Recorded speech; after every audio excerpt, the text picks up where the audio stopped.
ओम शांति। आज है 26 जून 2022 के अव्यक्त महावाक्य रिवाइज है 26/10 सन 1991। मुरली का सार है तपस्या का फल खुशी। बाबा कहते आज बाप दादा अपने सर्व तपस्वी राज बच्चों को देख रहे हैं। तपस्वी भी हो और राज्य अधिकारी भी हो, इसलिए तपस्वी राज हो। तपस्या अर्थात राज्य अधिकारी बनना। तपस्या राजा बनाती है, तो सभी राजा बने हो ना। तपस्या का बल क्या फल देता है? अधीन से अधिकारी अर्थात राजा बना देता है। इसलिए गायन भी है कि तपस्या से राज्य भाग्य प्राप्त होता है। तो भाग्य कितना श्रेष्ठ है। ऐसा भाग्य सारे कल्प में किसी को भी प्राप्त नहीं हो सकता। इतना बड़ा भाग्य है जो भाग्य विधाता को अपना बना दिया। एक एक भाग्य अलग मांगने की आवश्यकता नहीं। भाग्य विधाता से सर्व भाग्य वर्षे में ले लिया है। वर्षा कभी मांगा नहीं जाता। सर्व भाग्य भाग्य विधाता ने स्वयं ही दिया है। तपस्या अर्थात आत्मा कहती है मैं तेरी तू मेरा, इसको ही तपस्या कहा जाता। बाबा कहते तपस्या अर्थात मैं तेरी तू मेरा, इसको ही तपस्या कहा जाता। इसी तपस्या के बल से भाग्य विधाता को अपना बना दिया। भाग्य विधाता बाप भी कहते मैं तेरा, तो कितना श्रेष्ठ भाग्य हो गया। भाग्य के साथ साथ स्वराज्य अभी मिला है। भविष्य विश्व का राज्य स्वराज्य का ही आधार है। इसलिए तपस्वी राज हो। बाबा कहते भविष्य विश्व का राज्य स्वराज्य का ही आधार है, इसलिए तपस्वी राज हो।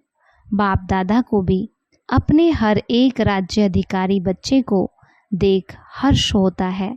भक्ति में अनेक जन्मों में बाप दादा के आगे क्या बोला याद है या भूल गए हो? बार बार अपने को कहते थे मैं गुलाम मैं गुलाम मैं गुलाम तेरा। बाबा कहते हैं मेरे बच्चे और गुलाम, सर्वशक्तिमान के बच्चे और गुलाम शोभता है। इसलिए बाप ने मैं गुलाम तेरा की बजाय क्या अनुभव कराया? मैं तेरा। तो गुलाम से राजा बन गए। अभी भी कभी गुलाम तो नहीं बनते हो? बाबा पूछ रहे हैं अभी कभी गुलाम तो नहीं बनते हो? गुलामपन के पुराने संस्कार कभी इमर्ज तो नहीं होते हैं? माया के गुलाम होते हो। राजा कभी गुलाम नहीं बन सकता। गुलामपन छूट गया, वह कभी कभी अच्छा लगता है। तो तपस्या का बल बहुत श्रेष्ठ है। और तपस्या क्या करते हो? तपस्या में मेहनत करते हो। बाप दादा ने सुनाया था कि तपस्या क्या है? मौज मनाना। तपस्या अर्थात बहुत सहज नाचना और गाना। बस नाचना गाना सहज होता है, वह मुश्किल होता है। मनोरंजन होता है, वह मेहनत होती है। तो तपस्या में क्या करते हो? तपस्या का प्रत्यक्ष फल है खुशी। तो खुशी में क्या होता है? नाचना। तपस्या अर्थात खुशी में नाचना और बाप के और अपने आदि अनादि स्वरूप के गुण गाना। तो यह गीत कितना बड़ा और कितना सहज है। इसमें गला ठीक है व नहीं ठीक है, इसकी भी ज़रूरत नहीं। निरंतर ये गीत गा सकते हो। निरंतर खुशी में नाचते रहो। तो तपस्या का अर्थ क्या हुआ? नाचना और गाना। कितना सहज है। माथा भारी उसका होता है जो छोटी सी गलती करते हैं। ब्राह्मण जीवन में कभी किसका माथा भारी हो नहीं सकता, लेकिन कौन सी गलती करते जिससे माथा भारी होता? बाबा कहते हॉस्पिटल बनाने वालों का माथा भारी हुआ। ट्रस्टी सामने बैठे हैं ना, माथा भारी है। जब करण करावनहार बाप है तो आपको क्या बोझ है? ये तो निमित्त बनाकर भाग्य बनाने का साधन बना रहे हो। आपकी जिम्मेवारी क्या है? बाप की बजाय अपनी जिम्मेवारी समझ लेते हैं तो माथा भारी होता है। बाप सर्वशक्तिवान मेरा साथी है तो क्या भारीपन होगा। छोटी सी गलती कर देते हो, मेरी जिम्मेवारी समझते हो तो माथा भारी होता है। तो ब्राह्मण जीवन ही नाचो गाओ और मौज करो। सेवा चाहे वाचा है चाहे कर्मणा है, ये सेवा भी एक खेल है। सेवा कोई और चीज़ नहीं है। कोई दिमाग के खेल होते हैं, कोई हल्के खेल होते हैं, लेकिन है तो खेलना। दिमाग के खेल में दिमाग भारी होता है क्या?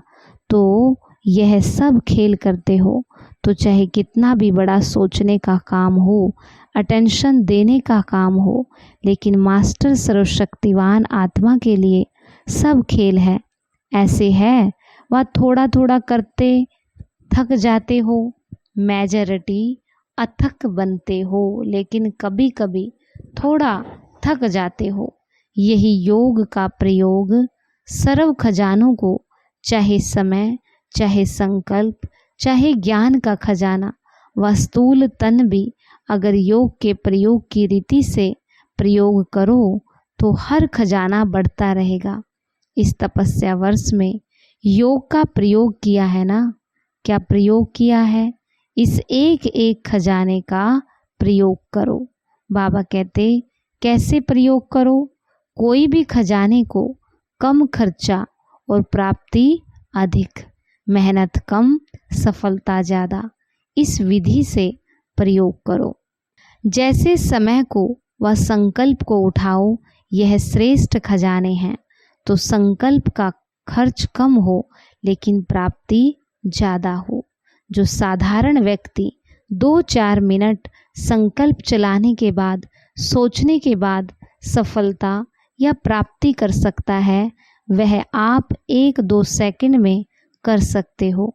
जिसको साकार में ब्रह्मा बाप कहते थे, कम खर्चा बाला नसीन।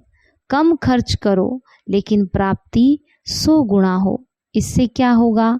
जो बचत होगी, चाहे समय की चाहे संकल्प की, तो बचत को औरों की सेवा में लगा सकेंगे। दान पुण्य करो। बाबा कहते दान पुण्य कौन कर सकता है? जिसको धन की बचत होती है। अगर अपने प्रति लगाने जितना ही कमाया और खाया तो दान पुण्य कर ही नहीं सकेंगे। योग का प्रयोग यही है, कम समय में रिजल्ट ज़्यादा, कम संकल्प से अनुभूति ज़्यादा हो, तब ही हर खजाना औरों के प्रति यूज कर सकेंगे। ऐसे ही वाणी और कम खर्चा और सफलता ज़्यादा, तब ही कमाल गाई हुई है।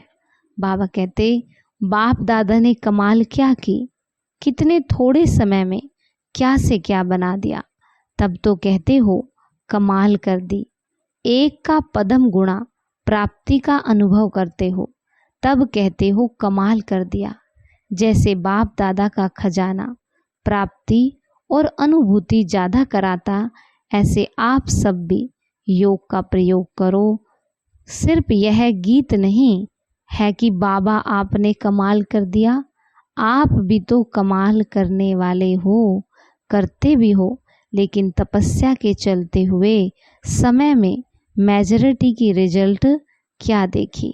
बाबा कहते तपस्या का उमंग उत्साह अच्छा है, अटेंशन भी है, सफलता भी है, लेकिन स्वयं प्रति खर्च खजाने, बाबा कहते स्वयं प्रति सर्व खजाने यूज ज़्यादा करते हैं। अपनी अनुभूतियाँ करना ये भी अच्छी बात है, लेकिन तपस्या वर्ष स्वयं प्रति और विश्व सेवा प्रति ही दिया हुआ है।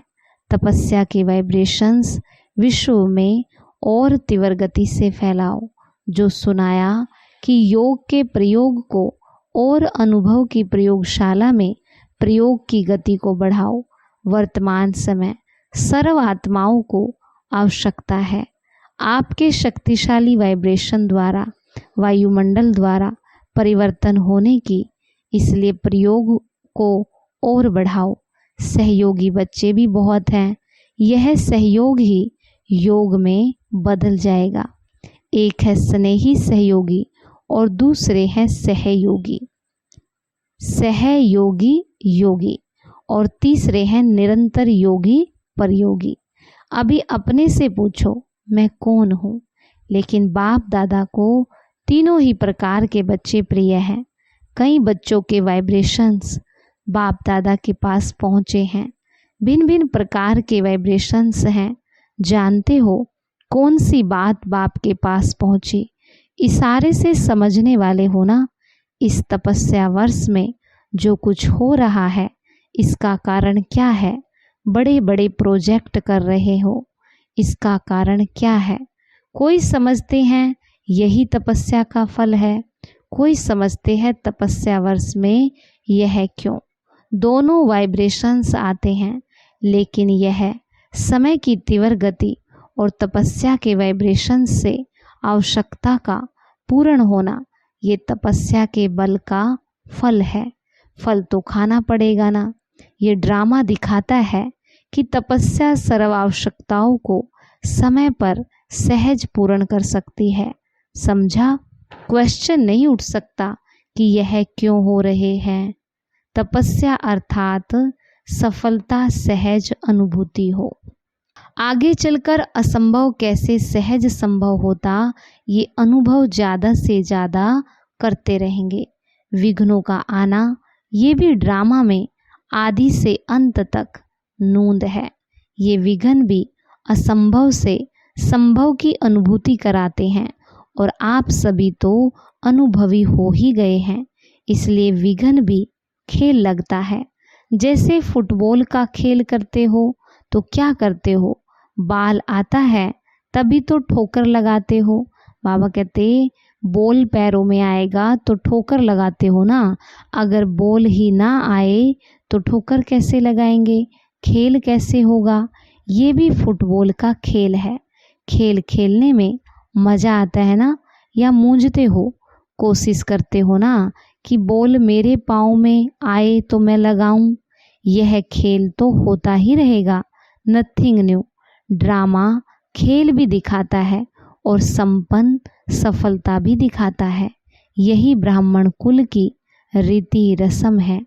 अच्छा, इस ग्रुप को बहुत चांस मिले हैं किसी भी कार्य के निमित्त बनना, किसी भी प्रकार की विधि से निमित्त बनना, अर्थात चांस लेने वाले चांसलर बनना। आज के विश्व में संपत्ति वाले तो बहुत हैं, लेकिन आपके पास सबसे बड़े से बड़ी संपत्ति कौन सी है जो दुनिया वालों के पास नहीं है? और उसी की आवश्यकता संपत्ति वालों को भी है तो गरीब को भी है। वह कौन सी संपत्ति है? सबसे बड़े से बड़ी आवश्यक संपत्ति है सिंपैथी। चाहे गरीब है चाहे धनवान है, लेकिन आज सिंपैथी नहीं है। सिंपैथी की संपत्ति सबसे बड़े से बड़ी संपत्ति है। और कुछ भी नहीं दो, लेकिन सिंपैथी से सबको संतुष्ट कर सकते हो। और आपकी सिंपैथी ईश्वरीय परिवार के नाते से सिंपैथी है। अल्पकाल की सिंपैथी नहीं, लेकिन पारिवारिक सिंपैथी सबसे बड़े से बड़ी सिंपैथी है। और यह सबको आवश्यक है और आप सबको दे सकते हो। रूहानी सिंपैथी तन मन और धन की भी पूर्ति कर सकती है। अच्छा, इस पर फिर सुनाएंगे।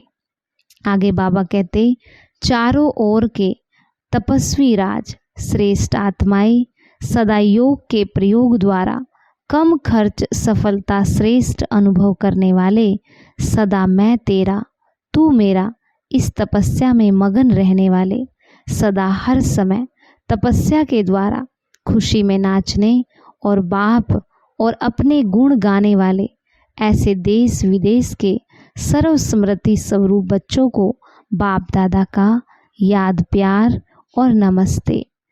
रूहानी बच्चों की रूहानी बाप दादा को नमस्ते नमस्ते। बाबा गुड मॉर्निंग। शुक्रिया बाबा, शुक्रिया। वरदान, अपने चलन और चेहरे द्वारा भाग्य की लकीर दिखाने वाले श्रेष्ठ भाग्यवान भव। अपने चलन और चेहरे द्वारा भाग्य की लकीर दिखाने वाले श्रेष्ठ भाग्यवान भव। बाबा कहते, आप ब्राह्मण बच्चों को डायरेक्ट अनादि पिता और आदि पिता द्वारा ये अलौकिक जन्म प्राप्त हुआ है। जिसका जन्म ही भाग्य विधाता द्वारा हुआ हो वो कितना भाग्यवान हुआ। अपने इस श्रेष्ठ भाग्य को सदा स्मृति में रखते हुए हर्षित रहो। हर चलन और चेहरे में ये स्मृति स्वरूप प्रत्यक्ष रूप में स्वयं को भी अनुभव हो और दूसरों को भी दिखाई दे। आपके मस्तक बीच ये भाग्य की लकीर चमकती हुई दिखाई दे, तब कहेंगे श्रेष्ठ भाग्यवान आत्मा। स्लोगन है, योगी तो आत्मा वो है जो अंतर्मुखी बन लाइट माइट रूप का अनुभव करता है। योगी तो आत्मा वो है जो अंतर्मुखी बन लाइट माइट रूप का अनुभव करता है। आज का हमारा स्वमान है, मैं श्रेष्ठ भाग्यवान आत्मा हूँ। मैं श्रेष्ठ भाग्यवान आत्मा हूँ। आज का अव्यक्त इशारा है, बाबा कहते, वर्तमान समय अगर परखने की शक्ति कम होगी तो धोखे में आ जाएंगे, क्योंकि ऐसी कई आत्माएं आपके सामने आएंगी जो अंदर एक और बाहर से दूसरी होंगी। परीक्षा लेने के लिए आएंगी, इसलिए ध्यान रखना कि यह किस लिए आया है, उनकी वृत्ति क्या है। इसके लिए अपने लाइट की परसेंटेज को बढ़ाओ। अपने को लो मेकर समझकर हर कदम लोफुल बनकर श्रीमत प्रमाण उठाओ। उसमें मन मत मिक्स नहीं करो। अच्छा, ओम शांति।